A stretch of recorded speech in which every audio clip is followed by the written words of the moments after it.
心慌慌鬼故幫，喂各位又嚟啦！星期三夜晚10點啊，喂各位應該又唔使我講都估到啦，點解得我一把聲嘅呢？咁都唔知可能我哋福報未夠啊！我哋輪住唔得閒嘅，咁真係冇辦法啦，要返工啊嘛。咁阿樂呢，咁又忙緊佢啲公事，咁呢個禮拜呢，就約唔到錄音啦。咁故此呢，又係小弟自己一支公撐住啦。咁呢，就都唔怕嘅，咁有貨交嘅我都話。咁呢，就我諗大家都應該去過台灣啦，都聽過唔少呢，就有關陽明山嘅故事，就真係特別多嘅。咁都唔係好知點解啦，可能真係嗰啲地方山區就特別容易匿埋啲鬼神喺度，即係我哋都成日講啦，樹林就係啲鬼神村，咁嗰度啲山郊野嶺，咁冇辦法啦，係嘛？咁呢就事情係咁嘅，就有一個網友呢就講呢，就話24年前呢，咁當時呢就同個男朋友呢，咁同埋一個團隊裏邊玩音樂嘅，咁就係雙胞胎嘅，咁即係3男1女，咁去陽明山玩啦。咁有一個冬天，咁呢就成班人呢，咁練完音樂之後呢，咁話喂唔想返屋企喎，不如去陽明山玩啦。咁即係當時啱啱去咗台灣嗰度玩。咁呢，就佢哋其中有個有車嘅，咁就車咗去陽明山，咁跟住呢，就上咗一個嗰啲涼亭嗰度啊，咁諗住喺嗰度講鬼故喎。咁大家呢，就嘻嘻哈哈揸住部車上到個涼亭嗰度呢，咁跟住呢，就匿埋喺度涼亭嗰度講鬼故啦。咁仲百厭呢，就見到有啲人呢，就由嗰邊方向落嚟嘅時間呢，就因為即係行咗一半到呢，就會有個公廁，咁再落去就係佢哋嗰個停車場嘅。咁即係百厭就喺嗰度扮啲鬼聲呢，就嚇人哋啦。咁即係初都玩得都冇嘢嘅。咁去到夜晚大概11點半啦，咁佢哋見到有5-6個人又嚟呢，咁又喺度尖叫幾聲，諗住嚇人啦。咁點即係都係嚇唔到，咁見到冇乜人，咁翻去攞翻車，咁翻屋企咯。咁車到落去山下邊呢，咁各自散兵嘅時間呢，都已經凌晨1點噶啦。咁就但係佢哋走嘅時間嗰段時間呢，就發覺呢，即係好奇怪一樣嘢呢，就係唔知點解呢，即係咪山上面凍呢，就有啲霧氣嘅。咁即係佢哋仲要幫手抹嗰啲窗嗰啲玻璃，等佢倒車啊。咁後邊嗰個好多私家車咪後邊個玻璃嗰度呢，有啲除霧氣嘅。咁開咗嗰都唔夠，仲要幫手抹。但係佢哋當時都冇乜為意嘅。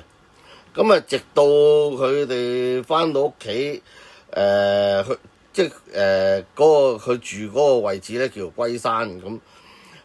大家可能熟台灣呢，就大概都估到咩地方嘅。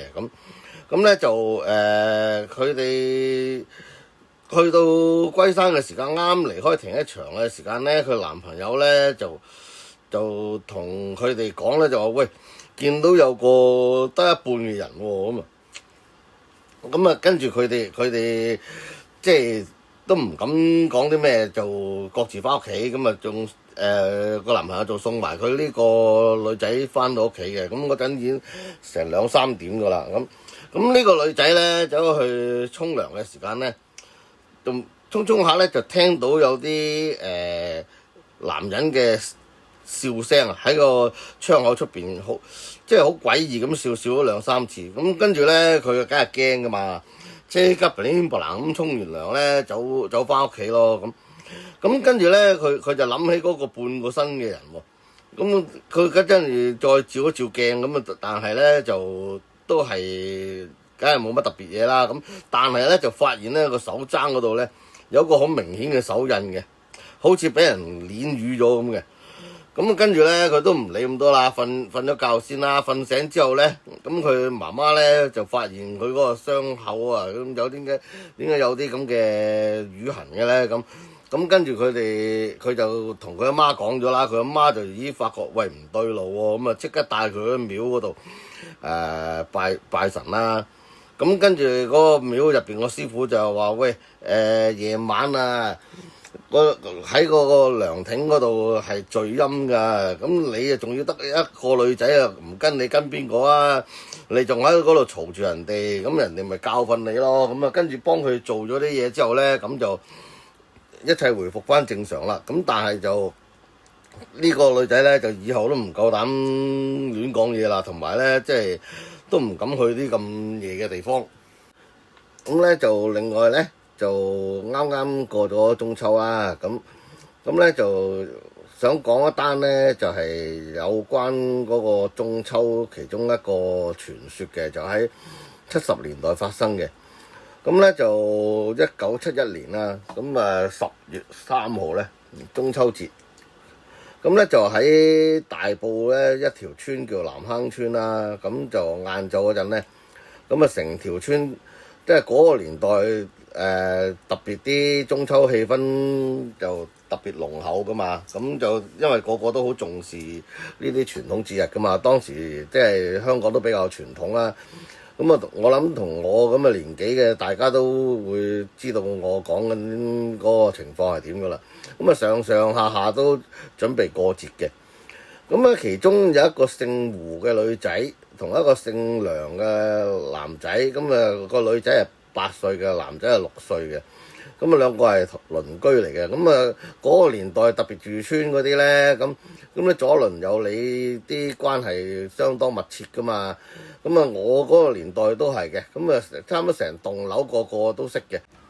咁啊所以咧佢哋啊會經常一齊玩噶啦。咁啊特別咧當日啊中秋啦，咁而且咧嗱當年啲住村嗰啲咧就或者住新界都係噶啦，已經經常啲細蚊仔咧就通道跑、通山跑噶啦，都啲大人都唔會點理嘅，因為當年就即係民風比較淳樸啦。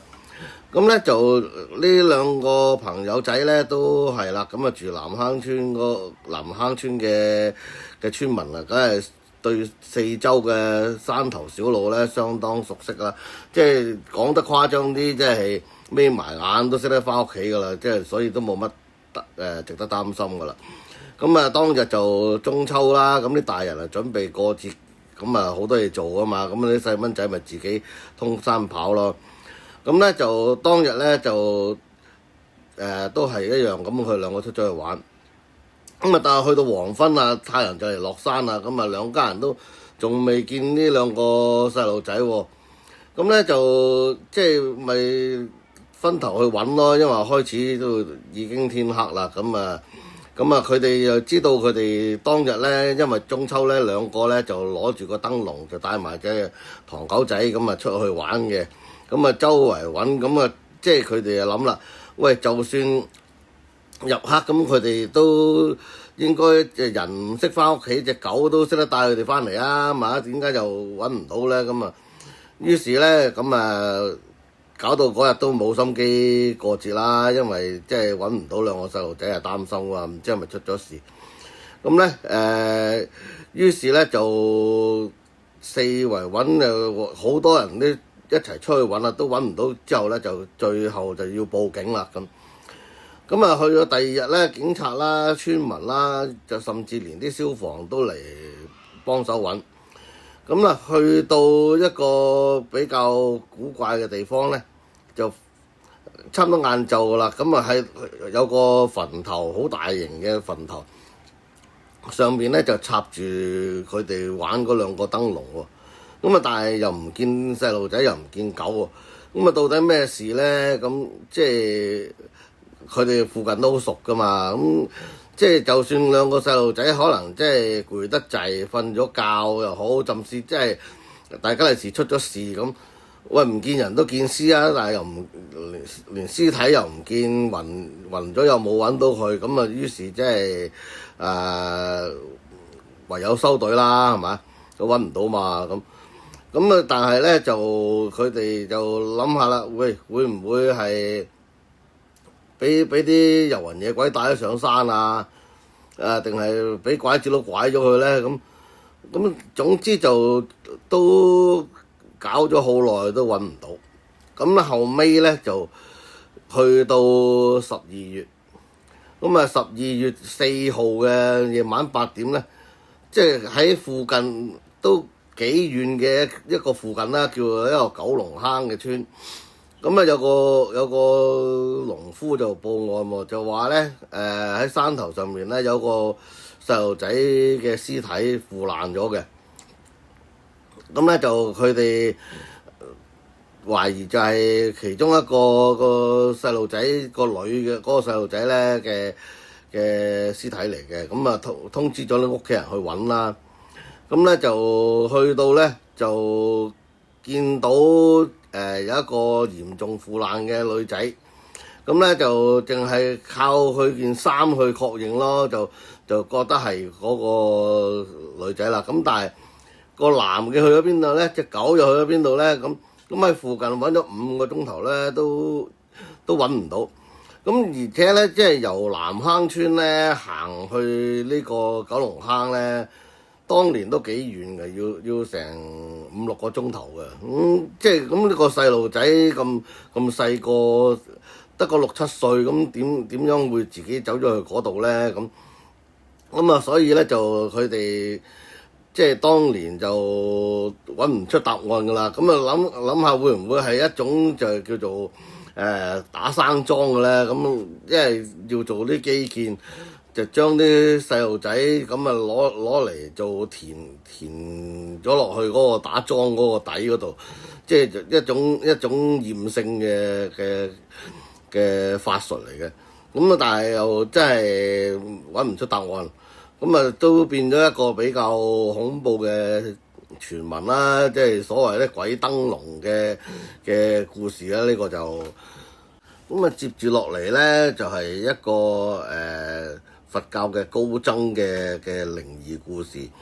咁咧喺佛教入邊所講咧，我哋經常都係提緊貪嗔痴三毒啦，貪嗔痴三毒咧就係我哋佛教要我哋針對3樣嘢嘅修行嘅主要元素啦，要降服呢個貪心啦、嗔恨啦，嗔恨即係容易嬲嗰樣嘢啦，咁痴就愚痴啦。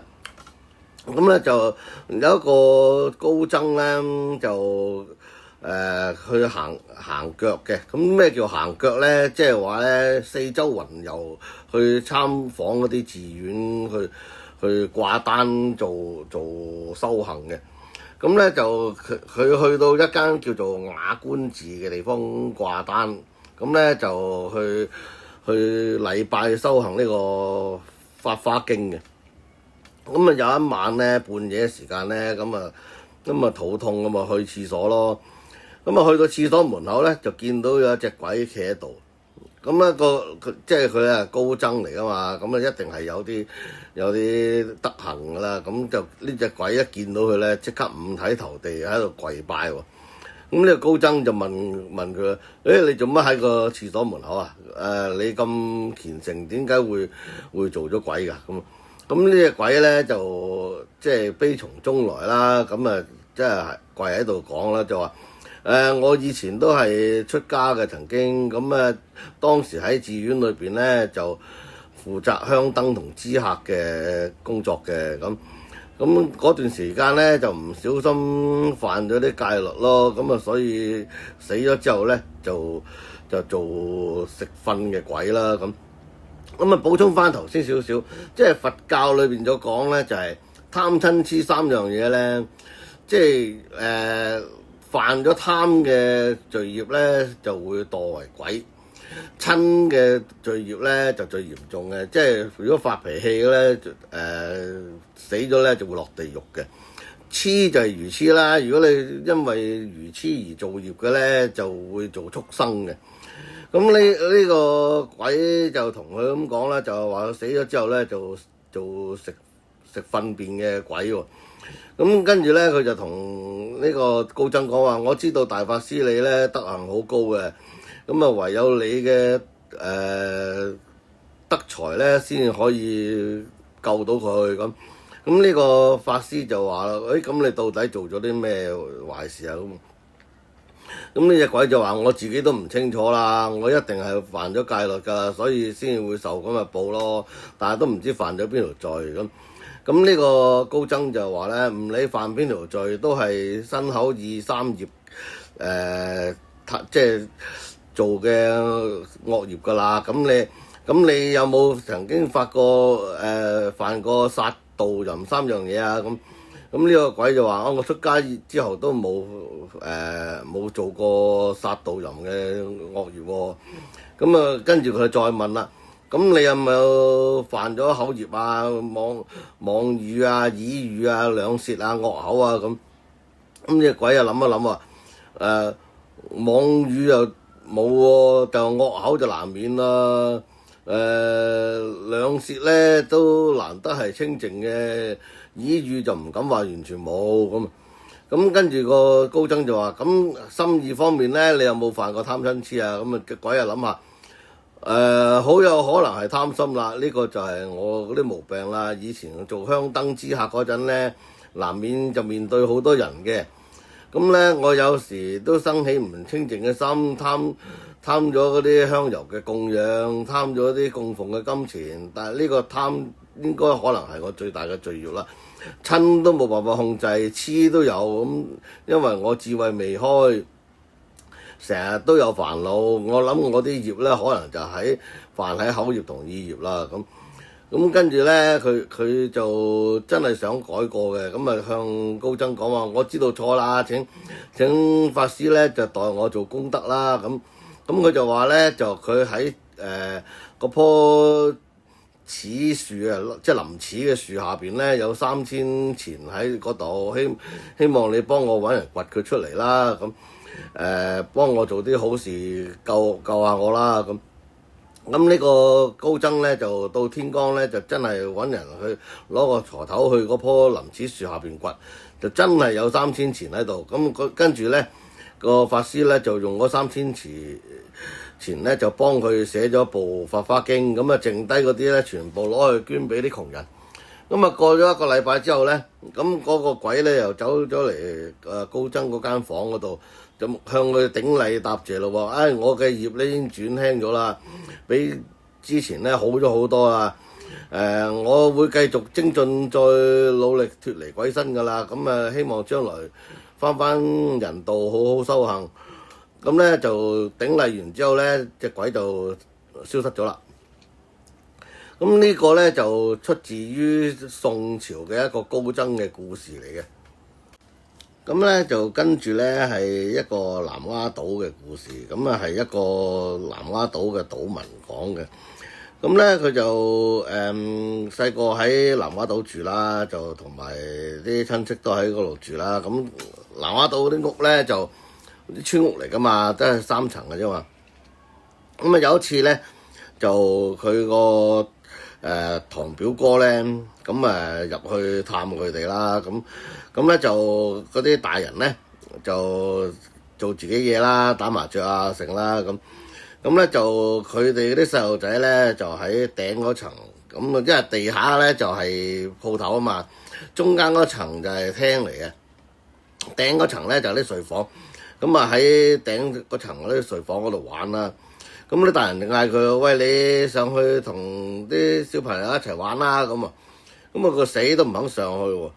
咁跟住咧就好奇怪啦，問佢做咩啊？你做乜唔一齊玩啊？咁佢就話嗰間房入邊咧個床下底咧有個綠色嘅小朋友，所以死都唔肯入去。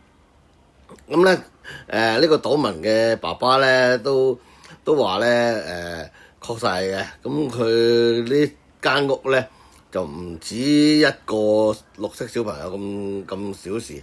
咁咧佢就話咧佢哋每次入邊瞓覺嘅時間咧，咁啊會聽到一樓嗰度咧就好多人行嚟行去，行嚟行去好嘈嘅，甚至有啲雞聲嘅。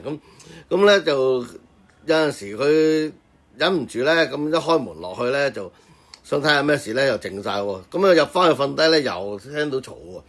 咁但係咧佢又唔會騷擾佢哋嘅喎。咁咧就即係好話唔好聽，叫和平共處啦。咁就有一次咧就佢又係瞓下覺，咁啊聽到一樓嗰度有人嘈。咁然後咧就於是佢想話大家講數啦。咁啊落去一樓嗰度，咁啊同佢哋講話，喂，嗱，我裝多2炷香俾你哋啦，唔好嘈啊，聽朝要翻工啊咁。咁啊真係裝咗香，咁啊上去瞓啦。點知瞓低又嘈，咁啊搞咗2轉。咁跟住佢就覺得唔對路，咦，平時唔會咁嘅喎，點解今日好似唔係好合作嘅咧？咁啊跟住成屋 check 下啦，咁啊落去地下咧，原來有人爆格。咁跟住咧就先至知道，原來佢哋提醒佢咯，原來有啲咁嘅事，即係好可見咧，就呢間屋嗰啲靈體咧，就同呢個家人咧都係和平共處嘅，會幫佢哋嘅。咁啊，最後咧就係一個台灣嘅居民嘅故仔嚟嘅。